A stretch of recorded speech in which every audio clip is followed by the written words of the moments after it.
میرے پیارے بھائیوں،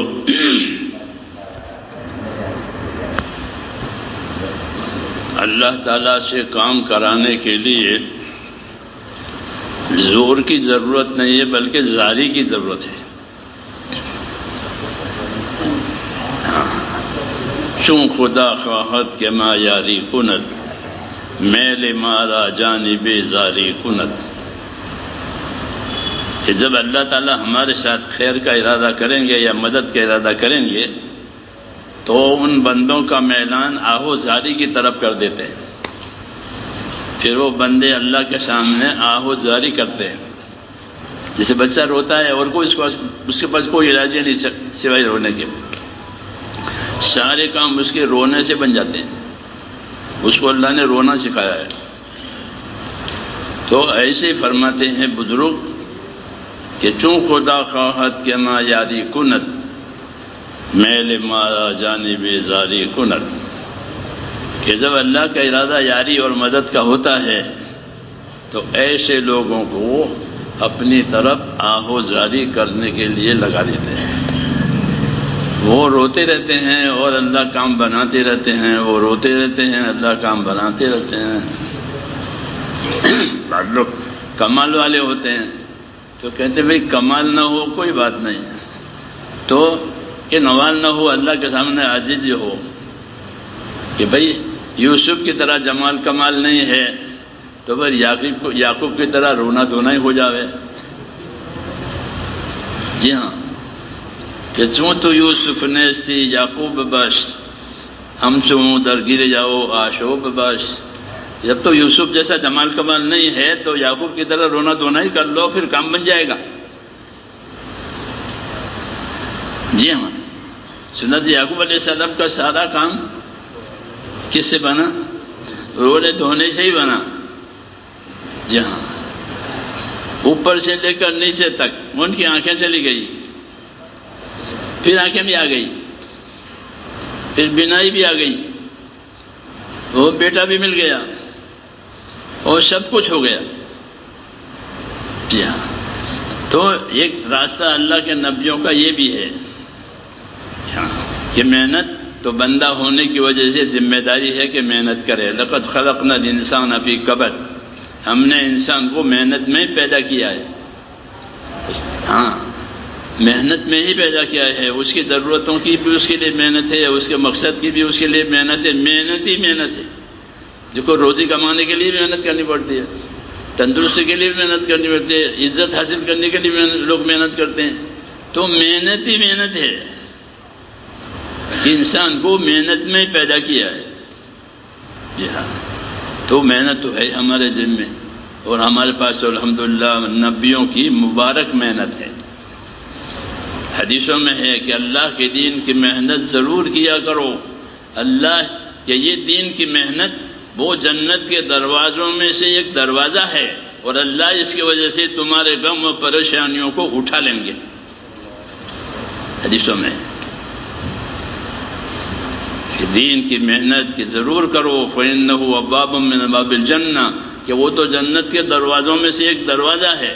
تو جنت تو ناگواریوں پر ہے، جنت ناگواریوں پر ہے اور جہنم شہوتوں پر ہے۔ جی ہاں، تو اس لیے ناگواریوں کے ساتھ محنت تو کہ یہ جنت کے دروازوں میں سے ایک دروازہ ہے، اور اس کا اثر دنیاوی یہ ہوگا کہ اس کی وجہ سے اللہ تعالیٰ تمہارے غم پریشانیوں کو اٹھا لیں گے۔ ہاں، یہ بشارت ہے۔ ہاں، اتنی بات ہے کہ وہ کتنی محنت ہونی چاہیے کہ اتنی ہونی چاہیے جتنی اللہ چاہتے ہیں۔ یہاں ہم سے غلطی ہو جاتی ہے کہ ہم اپنی محنت کو وہی مقدار مطلوب سمجھ گئے ہیں، تو وہ مقدار مطلوب تو اللہ کو معلوم ہے کہ کتنی محنت ان سے لینی ہے۔ جی ہاں، تو اللہ کے ہاں ہر چیز کی مقدار ہے، کتنی مدت میں جوانی دینی ہے، کتنی مدت میں بوڑھاپا دینا ہے، وہ سب مقداریں اس کے ہاں اللہ کو ہے۔ ایسے کتنی محنت پر فیصلہ کرنا ہے کہ وہ تو اللہ کو معلوم ہے کہ کتنی محنت پر اللہ فیصلہ کریں گے اور کتنی محنت پر اللہ تعالیٰ حالات بدلیں گے۔ لیکن بدلیں گے، یا یہ بات تو پکی ہے کہ اللہ حالات بدلیں گے، اس لیے کہ بھائی ہم اپنی محنت کو بھی زندہ رکھیں اور امیدوار ہو کر کے رحمت کریں. بلکہ انبیاء کرام کے بارے میں علماء نے لکھا ہے کہ انبیاء کرام جو محنت کرتے تھے اور اپنا کام کرتے تھے وہ شکر گزاری کے مزاج سے کرتے تھے، شاکرانہ مزاج سے کرتے تھے. جیسے حضور نے کہ کیا میں خدا کا شکر گزار بندہ نہ بنوں؟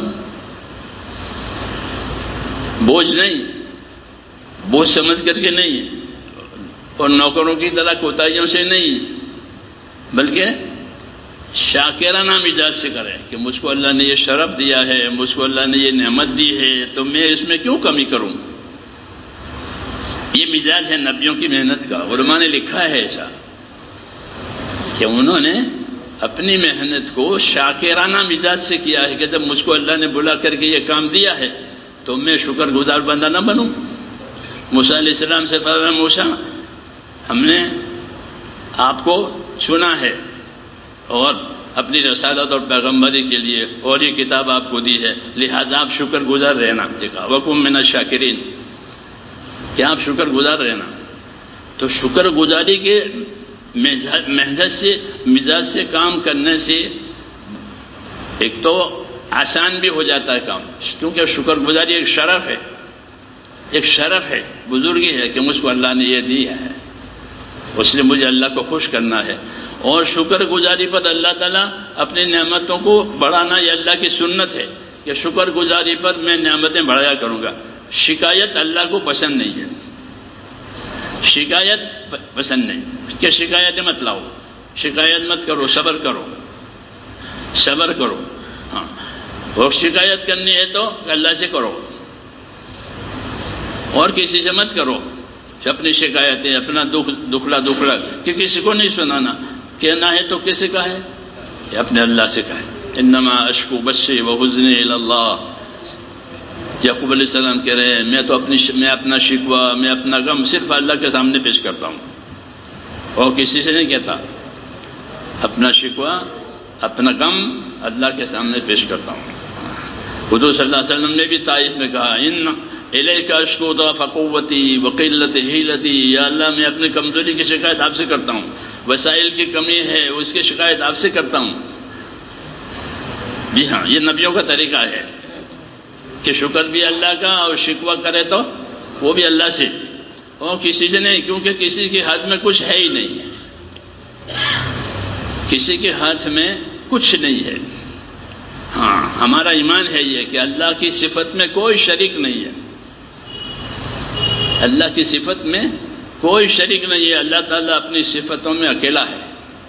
ہدایت دینے والا اکیلا ہے، پیدا کرنے والا اکیلا ہے، روزی دینے والا وہ اکیلا ہے، تمام نظام کو سنبھالنے والا قیوم، تمام نظام کو سنبھالنے والا وہ اکیلا ہے.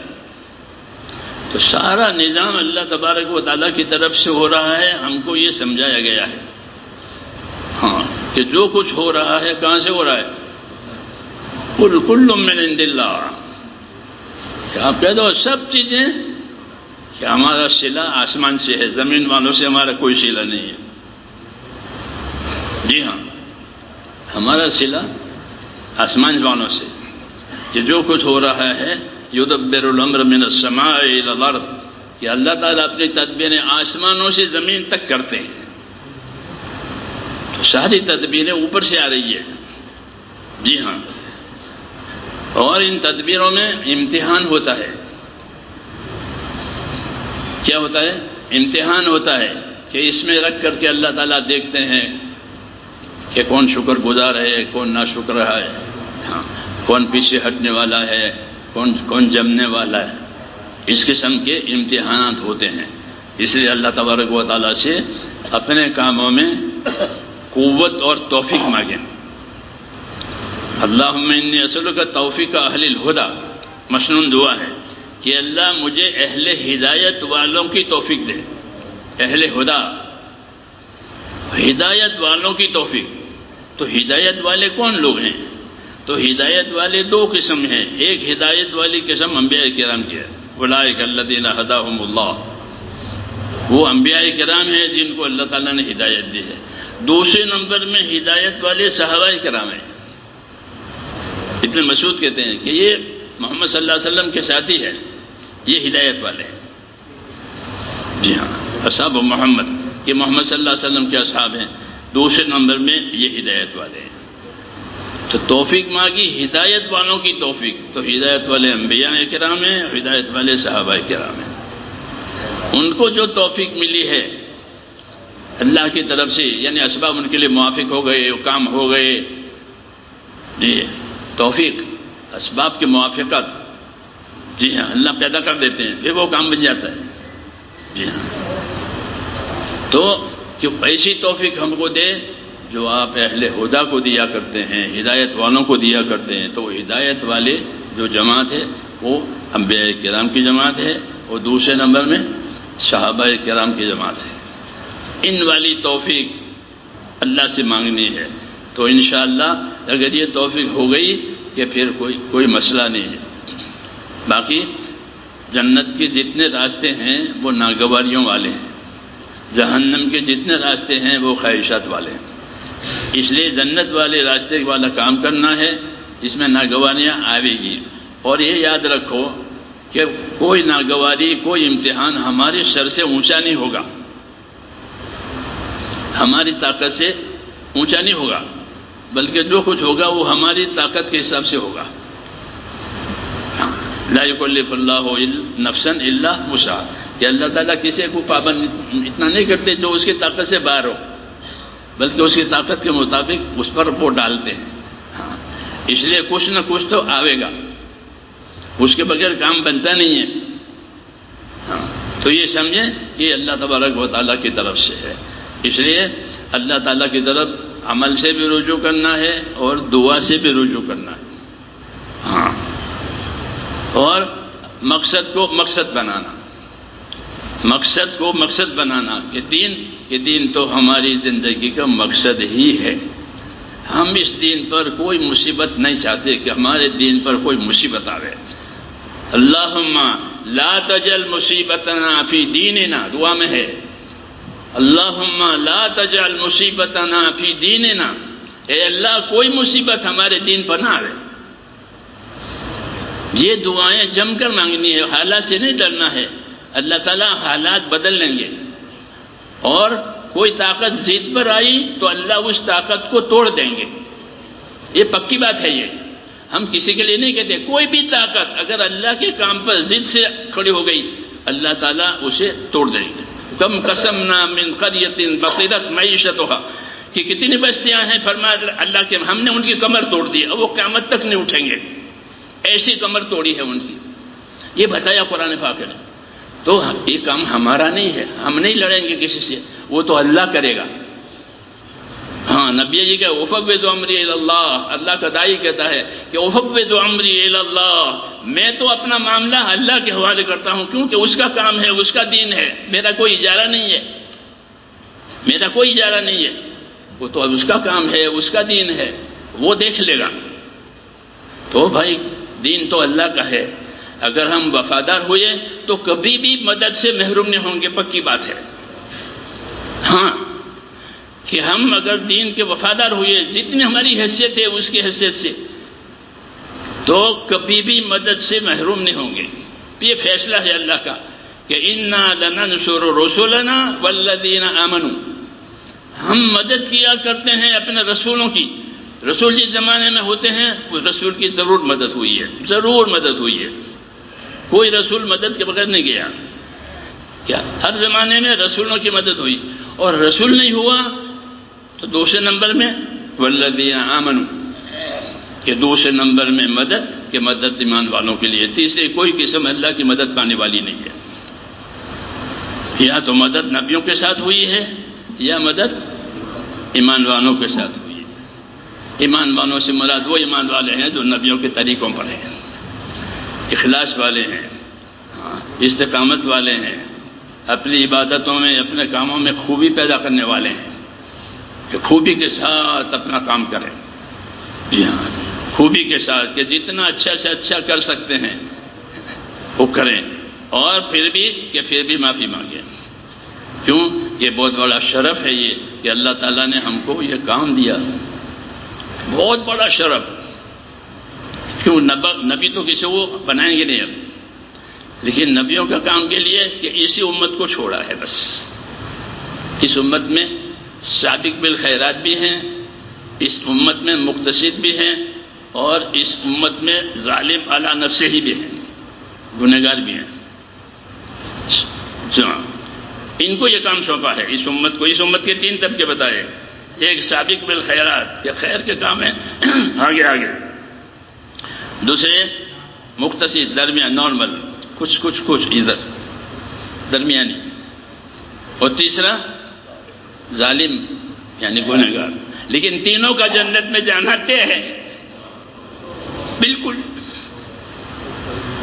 تینوں طبقوں کا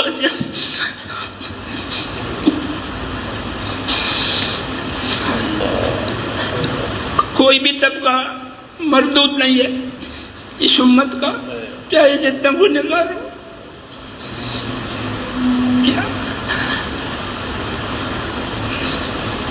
بعض حدیثوں میں ہے وہ سمجھنے کے لیے ہے کہ اگر تم گناہ نہیں کرو گے تو اللہ ایسے لوگوں کو لائے گا جو گناہ بھی کریں گے اور معافی بھی مانگیں گے اور خدا ان کو معاف کرے گا. کہ اللہ کو اپنی مغفرت کا اظہار کرنا ہے، اپنی رحمتوں کا اظہار کرنا ہے، تو اس کے لیے گنہگار چاہیے. جیسے بھوک ہے تو اس کے لیے روزی کے لیے بھوک پیدا کی، بھوکے ہو گئے تو روزی دی ان کو.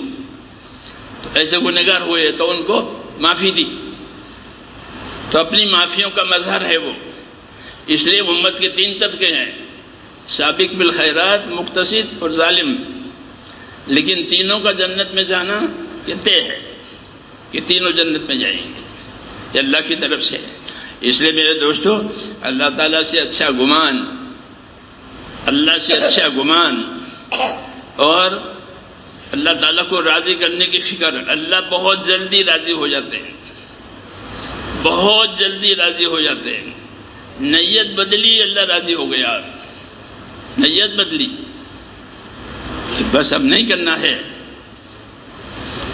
غلط کام کہ اس کی نیت بدلنے سے اللہ کا راضی ہونا شروع ہو گیا. اب جتنا اپنی نیت پر باقی رہے گا اتنے اللہ تعالیٰ کی رضا اور خوشنودی اس کے لیے بڑھتی چلی جائے گی. اس لیے سب سے آسان معاملہ اللہ کا ہے. یرید اللہ بکم اليسر، کہ اللہ کا ارادہ تمہارے ساتھ کس کا ہے؟ آسانی کا ہے، دشواری کا کوئی ارادہ نہیں. فرمایا دشواری کا تمہارے ساتھ کوئی ارادہ نہیں ہے. اس لیے میرے بھائیوں، اللہ تعالیٰ کی طرف متوجہ ہونا ہے. مولانا اللہ صاحب جو دعا پڑھتے تھے، اللہم ان قلوبنا ونواسینا وجوارحنا، یہ بہت جامع دعا ہے ہمارے لیے بھی اور پوری امت کے لیے. اللہم ان قلوبنا ونواسینا وجوارحنا بیدک لم تملکنا منہا شیئا، کہ ہمارے اعضاء، ہمارے دل، ہماری سب چیزیں صرف تیرے قبضے میں ہے. ید کہتے ہیں قبضے کو، کہ تیرے قبضے میں ہے اور کسی قبضے میں نہیں ہے. جب تیرے قبضے میں سب چیز ہے تو پھر ہم سب کی رہبری ہدایت کی طرف کر دے. مولانا جیسا بھی دعا مانگتے تھے مسنون، کیونکہ سب کے دل اللہ کے ہاتھ میں ہے سارے امور، تو پھر ہم سب کو ہدایت کی طرف مائل کر دے. اس لیے یہ دعا اللہ تعالیٰ سے مانگا کرے. یہ مسنون دعا ہے اور جامع دعا ہمارے لیے اور پوری امت کے لیے، کیونکہ سب کے دل اللہ کے ہاتھ میں ہے تو پوری امت کے لیے. تو یہ اللہ تعالیٰ سے دعائیں مانگا کرے. رمضان کا مہینہ، کہ رمضان کا مہینہ تو میرے دوستوں مانگنے کا مہینہ ہے. سائل اللہ لا یخیب، حدیث شریف میں ہے کہ اللہ سے مانگنے والا رمضان میں وہ تو نامراد ہوگا ہی نہیں، اور اللہ کو یاد کرنے والا رمضان میں وہ بخشایا ہے. اللہ کو یاد کرنے والا رمضان میں وہ بخشایا ہے، اور اللہ سے مانگنے والا کہ وہ نامراد نہیں ہوگا. بشارت ہے. اس لیے اللہ تعالیٰ سے مانگیں گے انشاءاللہ، اور اللہ کو یاد بھی کریں گے. ہاں، اللہ کو یاد کرنے والا اور اللہ سے مانگنے والا، ان کی دونوں کا ذکر کیا ہے. تو اللہ کو یاد بھی کریں گے، اور یاد کرنے سے مراد اللہ کی اطاعت کرنا ہے کہ اللہ کی اطاعت کریں گے، نافرمانی نہیں ہوگی. ذاکر موتی ہوتا ہے. اس لیے اللہ کی اطاعت کریں گے، اللہ کا کام کریں گے، اور پھر اللہ سے مانگیں گے. بس اللہ کو مانگنے والا پسند ہے، نہ مانگنے والا پسند نہیں ہے. جو اللہ سے نہیں مانگتا اللہ اس کو پسند نہیں کرتے، اور جو اللہ سے مانگا کرے اللہ اسے پسند کرتے ہیں، کیونکہ اللہ کے سارے خزانے دینے کے لیے ہے، لینے کے لیے کچھ نہیں ہے، لینے کے لیے کچھ نہیں. کون دے گا اللہ کو؟ سب فقیر ہیں. جی ہاں، سب فقیر ہیں اپنی اپنی جگہ پر. جی ہاں، اس لیے کہ اللہ تعالیٰ سے کہ مانگنے والے بنو. دعا مومن کا ہتھیار ہے، سب سے بڑا ہتھیار. آخری ہتھیار جو نبی استعمال کرتا ہے وہ دعا ہوتی ہے. وہ آخری، ہاں آخری پاور ہوتا ہے، اس کو آخر میں استعمال کرتے ہیں. ہاں وہ تمام نبی اس کو استعمال کر کے چلے گئے سوائے حضور صلی اللہ علیہ وسلم کے. حضور صلی اللہ علیہ وسلم نے اپنے آخری پاور کو استعمال نہیں کیا ہے. آپ کا آخری پاور استعمال ہوگا قیامت کے میدان میں. جی ہاں، اور رحمت عام ہو جائے گی. جی ہاں، قیامت میں آپ کی وجہ سے ہر ایک کو حصہ ملے گا. جی ہاں، وہ استعمال کریں. فرمایا میں نے اس کو استعمال نہیں کیا ہے، میں اس کو قیامت میں استعمال کروں گا سارے عالم کے لیے. جی ہاں، تو ہمارا تو سارا کام رحمتوں پر ہے. جی ہاں، سچائی پر ہے. اور بس اس لیے ڈرنا نہیں ہے، گھبرانا نہیں. ڈر تو لگے گا طبیعی چیز ہے، لیکن گھبرانا نہیں ہے، نا امید نہیں ہونا ہے. مسئلہ اللہ نے اپنے ہاتھ میں ہی رکھا ہے، کسی کے ہاتھ میں کچھ دیا ہی نہیں ہے. جس کو دیا ہے اس کو امتحان کے لیے دیا ہے کہ اللہ اس میں رکھا، اس کو دیکھیں کہ یہ کیسا چلتا ہے. پھر اس کی کوشش کے مطابق یا اللہ اس کو نامراد کریں گے یا اسے کامیاب کریں گے. امتحان ہے، ہر ایک امتحان میں ہے. اللہ تعالیٰ ہمیں ثابت قدم رکھے، بس یہ ہے. اس لیے رمضان کا کہ خاص اہتمام کریں، خاص عبادت کا بھی اہتمام کریں. حضور صلی اللہ علیہ وسلم عبادت بھی بہت زیادہ کرتے تھے. ہماری جو محنت ہے وہ بھی ہوتی رہے، توبہ استغفار بھی ہوتا رہے. جی ہاں، صدقہ خیرات بھی ہوتا رہے. جی ہاں، اور ایسی دعا مانگیں کہ اللہ تعالیٰ پورے عالم پر رحمت پھیلا دے اور اس کو اللہ اٹھا لے. نبیوں کے زمانے میں جو آیا اس کو کرب، قرآن نے اس کو کرب کہا ہے. وَنَجَّيْنَاهُمَا مِنْ كَرْبِ الْعَظِيمِ. نوح کو، موسیٰ اور ہارون کو ان کے زمانے میں جو کرب تھا ان کی حکومتوں کا، اور اس کرب کو اللہ کہتے ہیں ہم نے اٹھا لیا. وَنَجَّيْنَاهُمَا مِنَ الْكَرْبِ الْعَظِيمِ. موسیٰ اور ہارون کو کرب عظیم سے نجات دے دی. تو آج ہی ہم پر کرب ہے، بیماریاں ہیں، سارا کرب ہے امت پر. تو ہم بھی دعا مانگیں کہ جس طرح اللہ آپ نے نبیوں کے اوپر سے یہ کرب اٹھایا ہے، ہم پر سے یہ کرب اٹھا لے. تو اللہ کے لیے کیا مشکل ہے؟ کہ وہ جو چاہے کرے کرب اٹھانے میں، وہی جانتا ہے کیا کرنا چاہیے. تو ہم بھی دعا مانگیں کہ ہم کو اس کرب عظیم سے نجات دے دے. امت، اللہ تعالیٰ امت کو ہر قسم کی بلا بیماریوں سے اور پریشانیوں سے نجات دے اور امت کو صحیح راستے پر ڈال دے.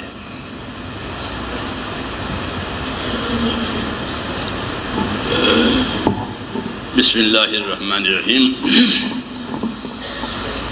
اللہم لک الحمد کلہ ولک الشکر کلہ ولک الملک کلہ بیدک الخیر کلہ الیک یرجع الامر کلہ لا الہ الا اللہ وحدہ لا شریک لہ لہ الملک ولہ الحمد یحیی ویمیت وہو علی کل شیء قدیر. اللہم یا ارحم الراحمین یا ارحم الراحمین یا ارحم الراحمین یا ذا الجلال والاکرام.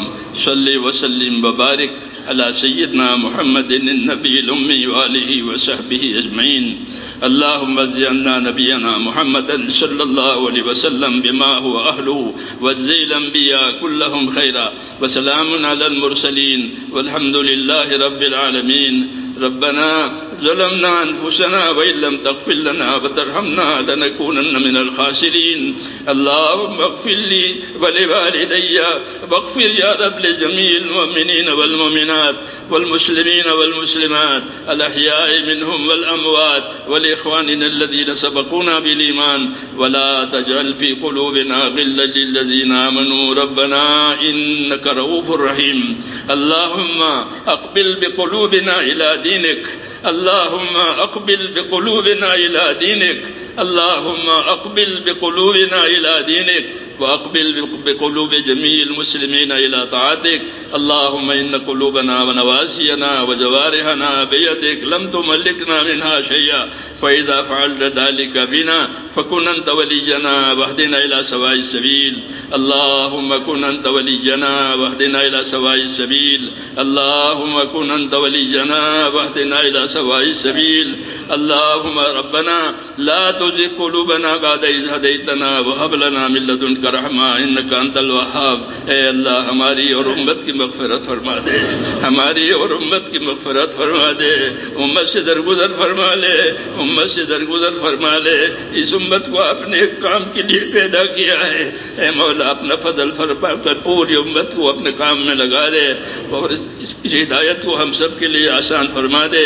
ہر خیر کو ہمارے لیے آسان فرما، ہر شر سے، ہر فتنے سے، ہر بلا بیماری سے ہماری اور پوری امت کی پوری حفاظت فرما. جتنے خیر حضور صلی اللہ علیہ وسلم نے آپ سے مانگی ہیں ہم بھی آپ سے مانگتے ہیں. جن جن شرور سے پناہ چاہیے ان تمام شرور سے ہمیں اپنی پناہ میں لے لے.